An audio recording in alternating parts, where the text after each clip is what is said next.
我在我里面，我生命已经不再属于我，耶稣我在我里面。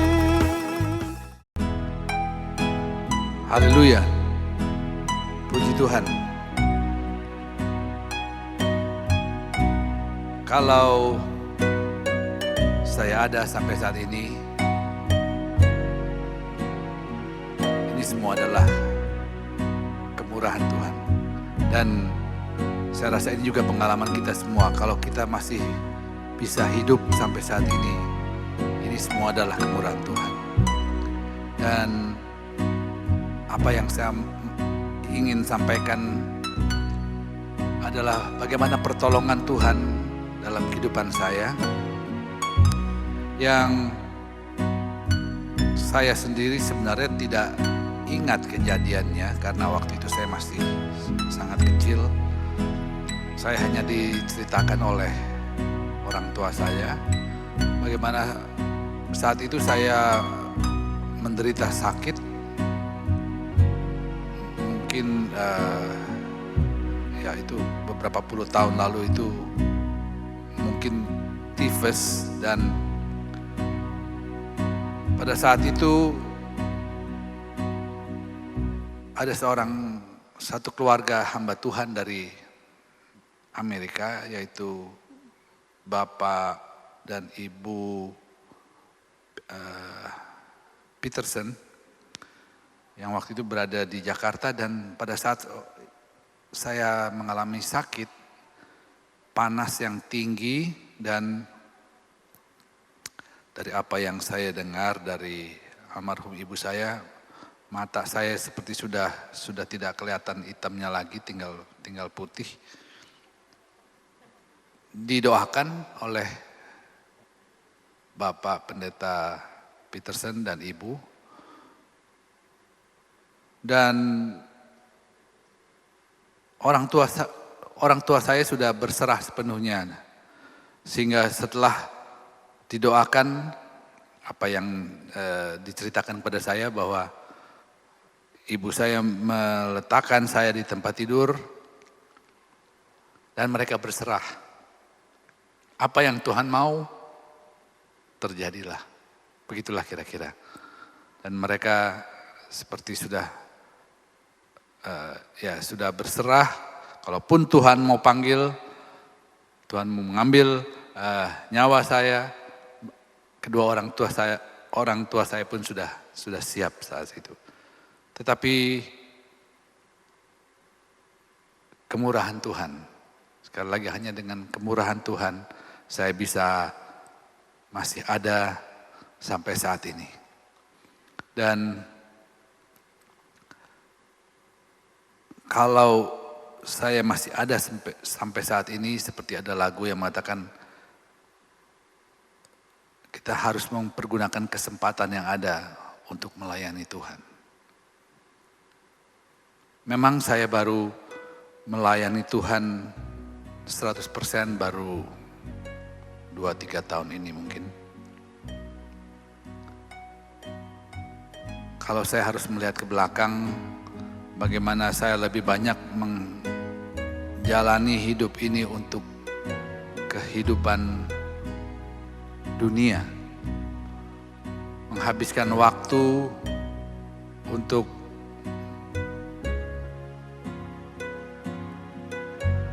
bukan hal-hal yang rohani.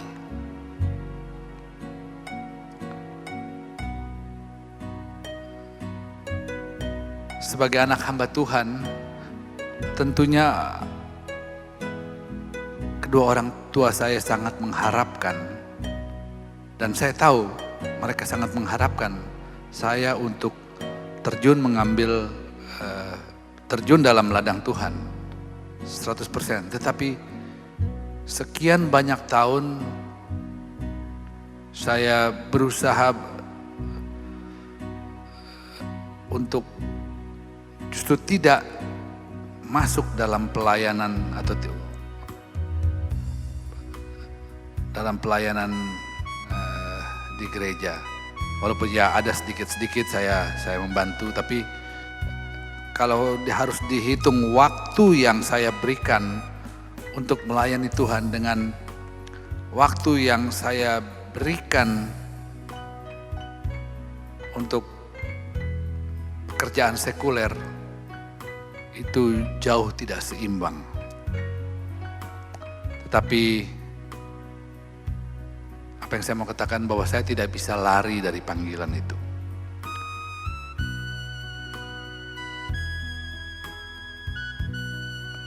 Saya berusaha lari sebenarnya setelah saya tidak lagi bekerja di dunia sekuler. Sebenarnya saya belum ada keinginan juga untuk terjun, untuk melayani. Ya melayani dalam arti ya bukan 100% dalam seksi musik, dalam membantu menjadi song leader, itu saya kerjakan, tetapi tidak 100%. Hingga suatu saat saya bermimpi. Saya bermimpi bahwa saya sedang dalam satu perjalanan, di satu jalan yang lebar, dan tiba-tiba saya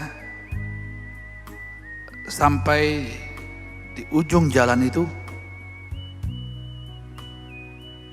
jurang.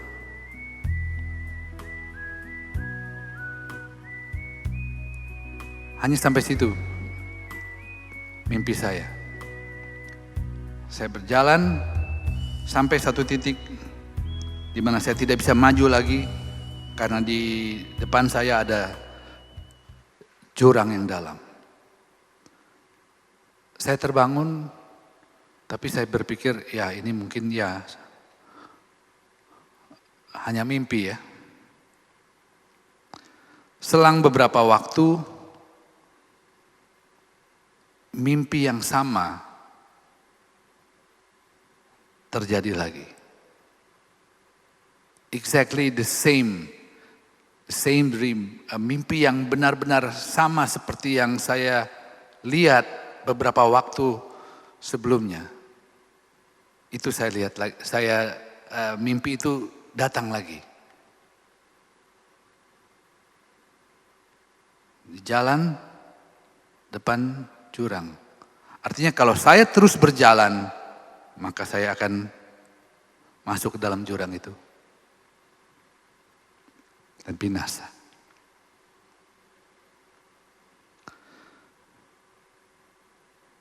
Saya terbangun, saya ingat benar, mimpi ini sama dengan yang pertama kali mimpi yang saya dapat. Dan pada saat itulah saya berserah kepada Tuhan. Karena saya tahu apa arti dari mimpi itu. Artinya kalau saya tetap berjalan pada jalan saya, binasa saya. Tapi Tuhan masih memberikan kemurahan. Karena itulah kemudian saya mengambil keputusan untuk melayani Tuhan. Memberi waktu untuk melayani Tuhan. Selagi ada waktu, kita mau pakai waktu yang ada untuk melayani Tuhan. Mungkin tidak semua harus menjadi hamba Tuhan 100%. Tetapi apa yang kita bisa kerjakan dalam kehidupan kita untuk melayani Tuhan, pakailah kehidupan ini untuk melayani Tuhan. Dan kita akan merasakan sukacita yang besar. Dulunya saya pikir, saya melihat apa yang ayah saya kerjakan, saya seperti kasihan, capek sekali ya. Dengan tugas-tugas organisasinya, dengan tugas pelayanan mimbarnya, itu melelahkan. Tetapi ia melakukan hal itu dengan penuh sukacita. Dan kalau sekarang saya bisa melayani Tuhan 100%, saya pun mengerti sekarang bagaimana sukacita yang besar itu ada dalam kehidupan saya kalau saya memberikan kehidupan saya untuk melayani Tuhan sepenuhnya. Puji Tuhan. Kiranya Tuhan memberkati kita semua. Haleluya.